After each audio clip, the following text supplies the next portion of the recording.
The MTA board officially acknowledged today what the governor already told us. Congestion pricing is on hold.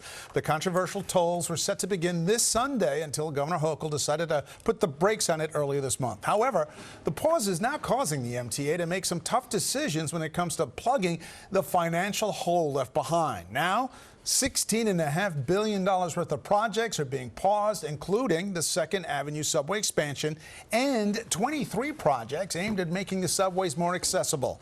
Eyewitness News reporter NJ Burkett live in Lower Manhattan with more. NJ. Yeah, that's right, Dave. Lots of bad news here today. In fact, one MTA board member said the impact on the MTA is, in a word, dire. They had big plans for that money, Dave. As you know, more than $15 billion in congestion pricing tolls. They're not going to get that money, at least not anytime soon. So, yes, they're sharpening their pencils and making some tough choices. You know, there are rail cars, Dave, rolling through New York that go back to 1975. They want to replace them with state-of-the-art rail cars. You know, think of this too, there are 250 fully electric buses on order that will not go out onto the streets for who knows how long. The MTA board had their hands tied. They knew it. They voted overwhelmingly to put their congestion pricing plan on hold until the governor tells them otherwise. The biggest single impact, and you mentioned this, Dave, will be the extension of the 2nd Avenue subway into Harlem.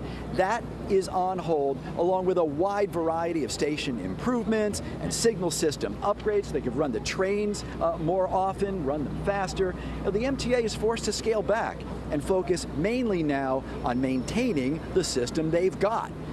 Critics say that's a risky strategy. The MTA chairman insists it's painful but doable. We can pivot and work to protect the short and long-term interests of the MTA and of transit riders. We can get to work on the state of good repair projects that now move to the front of the line. Accessibility impacts break my heart, but we can make sure that they are ready to go when the funding shows up. We can keep the machinery of congestion pricing in operating order so it's ready when the temporary pause is in fact lifted. We saw what happened in the fiscal crisis in New York in the 70s. We saw the summer of hell. We need that capital investment to keep those trains running on time so that our commutes are on time. We don't have breakdowns. In a statement this afternoon, Governor Kathy Hochul praised the MTA and insisted that all of the projects will go forward. They will all get done, but she didn't say when and with what money. Much more on the MTA's revised capital plan coming up on Eyewitness News at 6 o'clock tonight. For now, we're live in Lower Manhattan. NJ Burkett, Channel 7, Eyewitness News.